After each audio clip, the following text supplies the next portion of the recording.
السلام علیکم ورحمۃ اللہ وبرکاتہ۔ مسجد کے امام مولانا تہذیب الاسلام کو فجر کی نماز کی امامت کرنے کی حالت میں ابراہیم نے چاقو سے قتل کیوں کیا تھا، وجہ سامنے آ گئی۔ جیسے ہی وجہ سامنے آئی، قاتل کو سب تھو تھو کرنے لگے، قاتل پر سب لعنت بھیجنے لگے، اور سب کی زبان پر علامہ اقبال رحمۃ اللہ علیہ کا یہ شعر گردش کرنے لگا کہ وضع میں تم ہو نصارہ تو تمدن میں ہنود،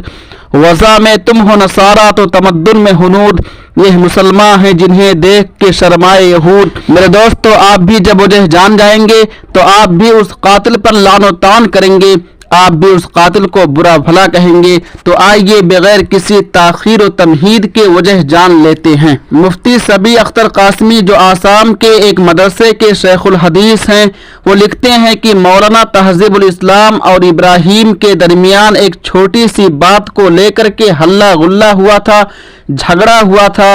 اور ابراہیم نے مسجد کے امام کو دھمکی دی تھی کہ میں تمہیں جان سے مار دوں گا۔ وہاں کے کچھ لوگوں نے امام صاحب سے کہا کہ آپ جا کر تھانے میں شکایت درج کرا دیں، تو امام صاحب نے کہہ کر بات کو ٹال دیا کہ ایسا کچھ نہیں ہوگا انشاءاللہ، بس چھوٹی سی بات تھی، ختم ہو گئی۔ دوستو، وہ چھوٹی سی بات جب آپ سنیں گے تو آپ بھی تھرا اٹھیں گے،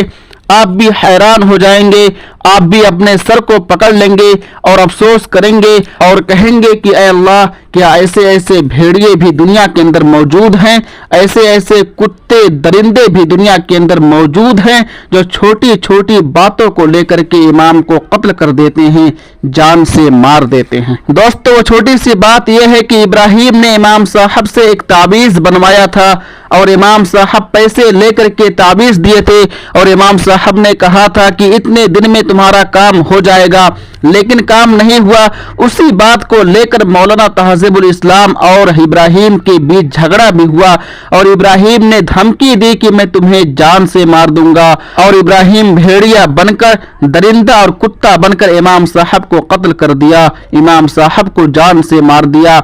انا للہ و انا الیہ راجعون۔ آج میں اس ابراہیم سے پوچھنا چاہتا ہوں جو قاتل ہے، بھیڑیا، کتا اور درندہ ہے، وہ جواب دے کہ اگر وہ جاتا ہے کسی ہاسپٹل میں ڈاکٹر کے پاس دوا لینے کے لیے، اور ڈاکٹر حضرات کہتے ہیں کہ یہ دوا لے جاؤ، فائدہ ہو جائے گا، شفا ہو جائے گا، وہ دوا لے کر آتا ہے، کھاتا ہے، کھلاتا ہے، لیکن فائدہ نہیں ہوتا ہے، شفا نہیں مل پاتی ہے، تو کیا وہ ڈاکٹر حضرات کو بھی قتل کر دے گا، جان سے مار دے گا؟ نہیں، ہرگز نہیں۔ ابراہیم تو سن لے، نہ تو تعویذ میں شفا ہے اور نہ ہی دوا میں شفا ہے۔ دوا اور تعویذ تو ایک ذریعہ اور ایک سبب ہے، شفا دینے والی ذات اللہ کی ہے۔ اللہ جب چاہتا ہے شفا دے دیتا ہے، اور جب چاہتا ہے بیمار رکھ دیتا ہے، بیمار کر دیتا ہے۔ کتنے بھی تعویذ لے لو، کتنے بھی دوائیاں کرا لو، شفا نہیں مل پائے گی، صحت یابی حاصل نہیں ہو سکتی ہے جب تک اللہ نہیں چاہے گا۔ اے ابراہیم تو سن لے،